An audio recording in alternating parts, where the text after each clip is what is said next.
Alright, now we're going to talk about the Hall of Fame game between the Chargers, the LA Chargers, and the Detroit Lions. Now, you would think, going into this, I thought these two teams were pretty evenly matched. I didn't expect them to play all of their starters. Although maybe a little bit more than any of the other preseason games.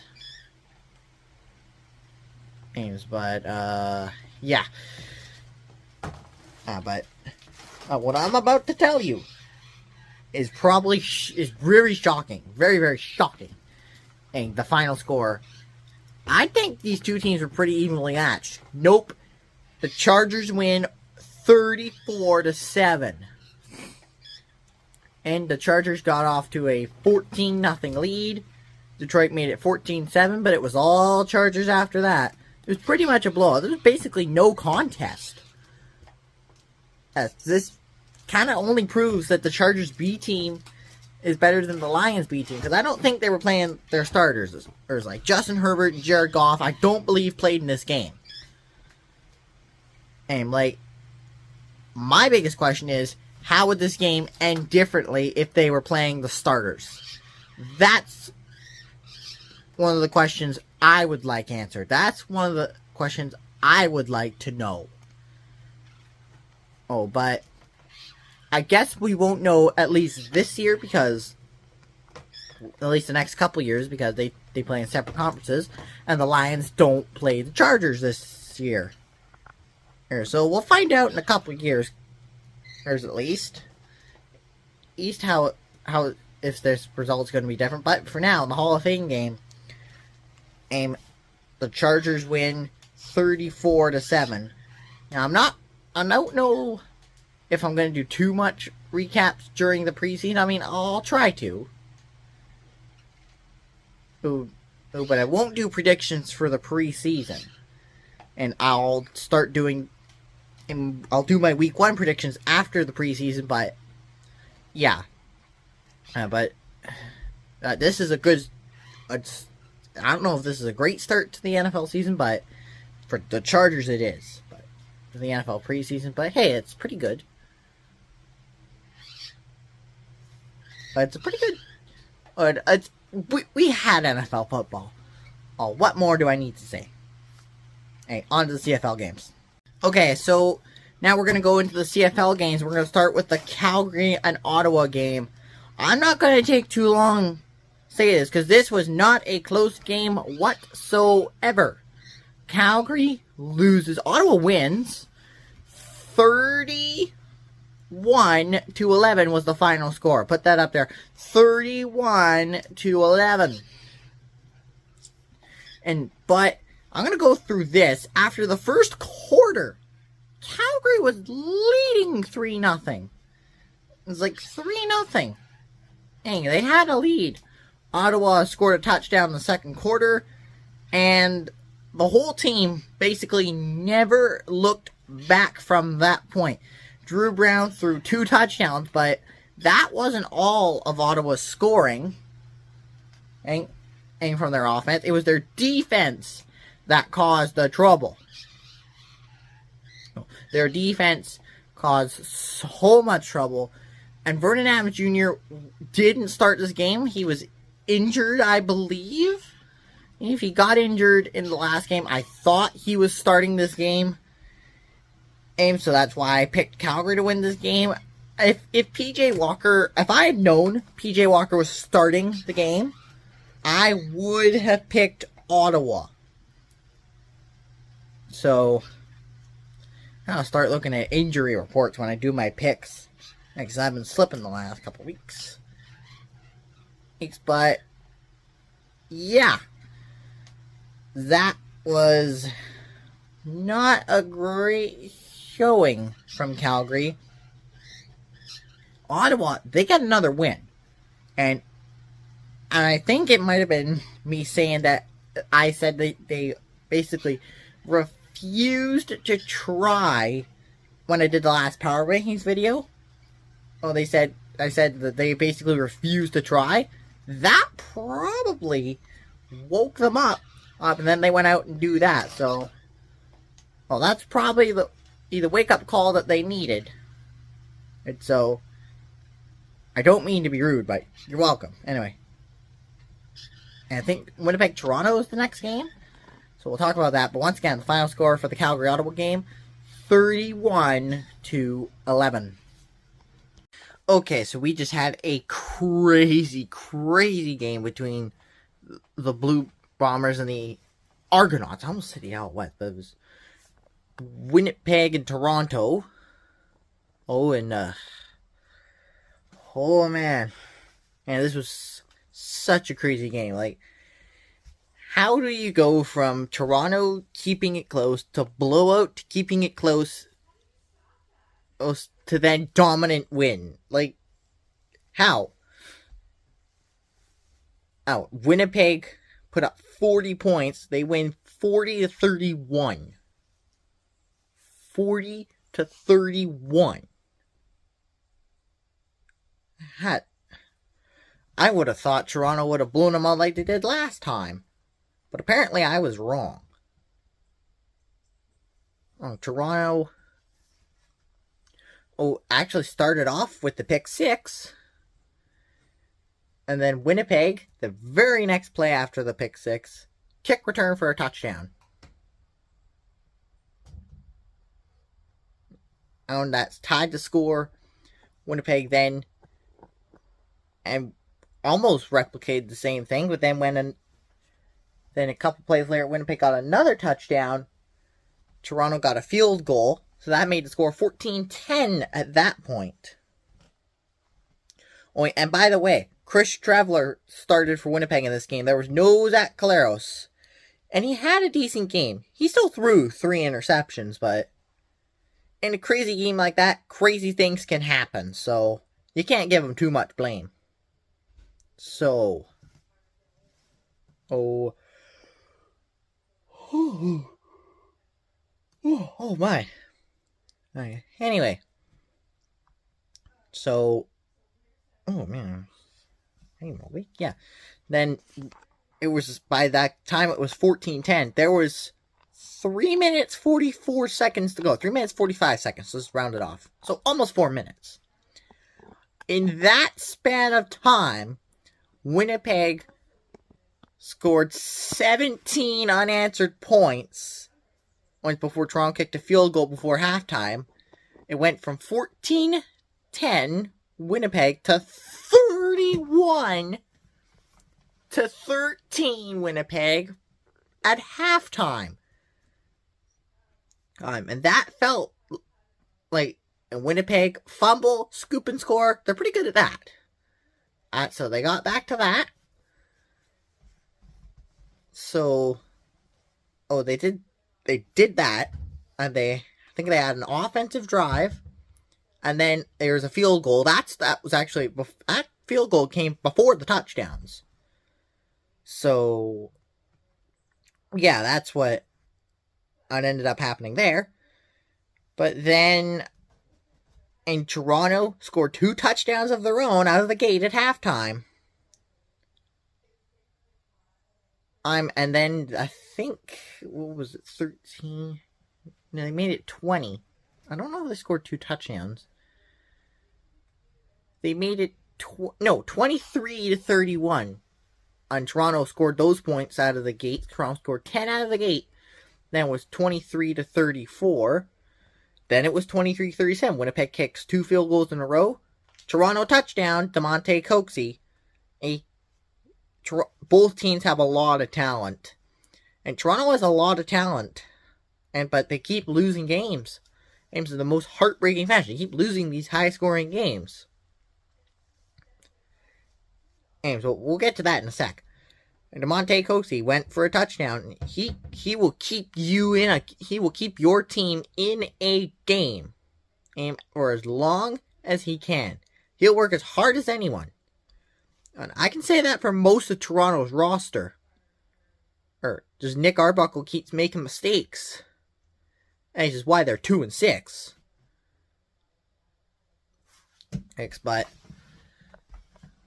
I mean, they're starting to get better, but I'm not sure. But I'll discuss them probably, yeah. Try and discuss them later. Or win it.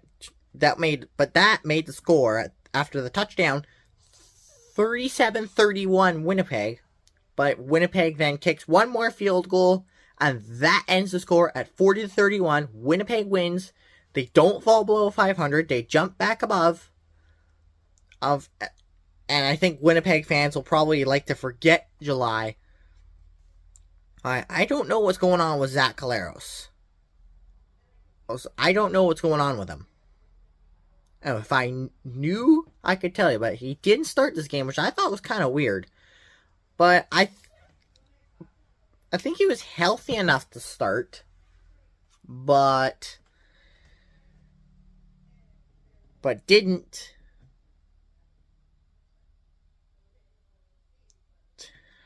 start because I think he got benched. He got benched, probably. I'm not sure. All I knew that Chris Streveler started the game. Chad Kelly's still on the 6-game injured list. I do know that.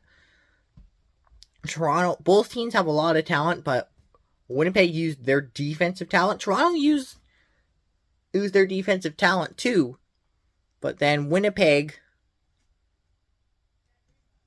won more. Winnipeg used their defensive talent more than Toronto. Tonight. Winnipeg used their talent on both sides of the ball and their special teams. Everything was going crazy in this game. But Winnipeg used theirs a little bit better, and that's why they win this game. Okay, now on to the doubleheader games. Okay, so let's show over here. Here is the Edmonton and Hamilton game. Hamilton wins it very, very close. Hamilton wins 28-24, but both teams played real well at times. But it also kind of turned into a punt fest. But this was still a really good, it was the most competitive game and that we've had all week. And Hamilton got off to a quick start. So let me go over this. Hamilton got off to a quick start. Their first drive was a touchdown drive, about a minute 40-something seconds into the game. And then Edmonton responded a few minutes later with a touchdown. And then Hamilton responded a few minutes after that by the end of the quarter with a touchdown. So it was 14-7 after the first quarter. Second quarter, or it was as 20. Edmonton only got the touchdown. Second quarter really turned into a punt fest, but it was still a great game because there were some good drives that just ended in punts. And so it was 14-14 at halftime. Edmonton played really well in this game. As much as I presume not to like Edmonton for silly reasons, like I don't like them because they share a city with the Edmonton Oilers and it's kind of hockey related. I watch hockey. I don't cover it on the channel, so. But I give credit where credit is due. I more dislike Toronto, but I'll give credit where credit is due because you can't really hate teams. So, Edmonton, and then took the lead, but it was called back because his knee was down. Now, I mean, I don't like Edmonton, and because they share a city with the Oilers, and I don't like the Oilers. But that probably has nothing to do with it. And I was defending them. It's like, I watched a replay. It was kind of hard to see, but I didn't think his knee was down. And I thought his knee was down in the end zone. That should have been a touchdown. And then at the end of that was a bad call. But by that point, we still haven't had a flag in that game. And at that point. So, what they did after that, by the end of the third quarter, it was like 18 seconds to go in the third quarter, there was a lightning delay. So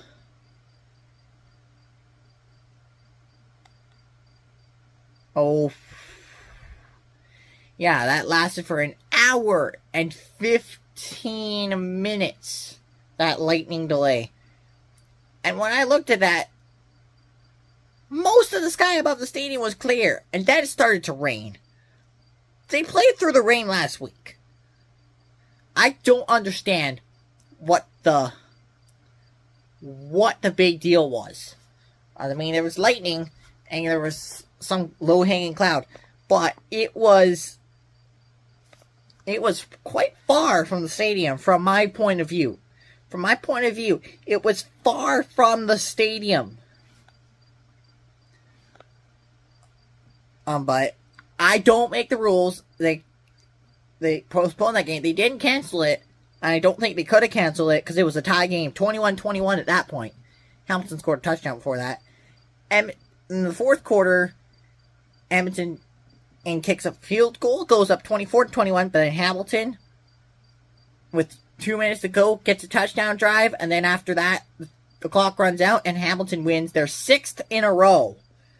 Impressive. 6 wins in a row for Hamilton after an 0-2 start. They're 6-2, leading in the East Division by 0 or 1 games. I'll talk about the Montreal game next, but yeah, they played real well. Both teams played real well. This was an impressive game outside of the lightning delay. Hey, I didn't like that. But the next game, it happens too. Okay, here is probably the best game so far. Here's the best game so far. Are today, or this week. No, not really. I'm just kidding, but if you're a Rider fan, you'll understand. Saskatchewan won their game. 34-6. Saskatchewan was absolutely dominant, so I don't need to say too much. Because Saskatchewan was way dominant in Montreal. I didn't think they'd be that dominant at Montreal in my prediction video. I didn't think so. Saskatchewan knocked the lights out of them. As much as I want to see my team win like that, when you're doing predictions, you don't really think like that if they're two evenly matched teams.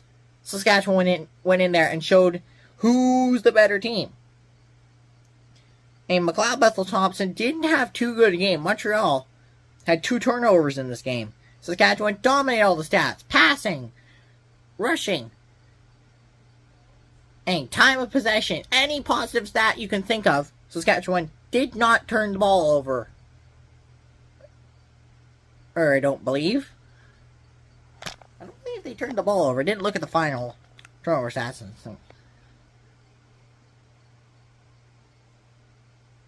But, yeah. So, well, they were really good.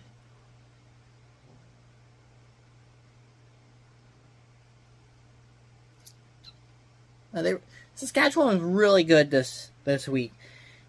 Hey, now Saskatchewan is 7-1.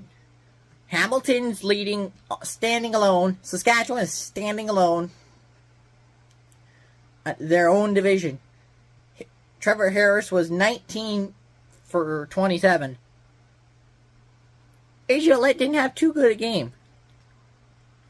McLeod Bethel-Thompson threw an interception. Harris did not. So, Saskatchewan was just dominant. Montreal didn't have an answer. It was 18-3 by halftime. And then it was 34-6 at the end of the game. Not much else to say. Okay. But thank you guys for watching this week's recap. I'll come back next week for different games, different commentary, but the exact same format. Please like and subscribe if you'd like similar content like this. I'm not forcing you to, but it helps the channel out. And I'll see you in the next video. Bye, guys.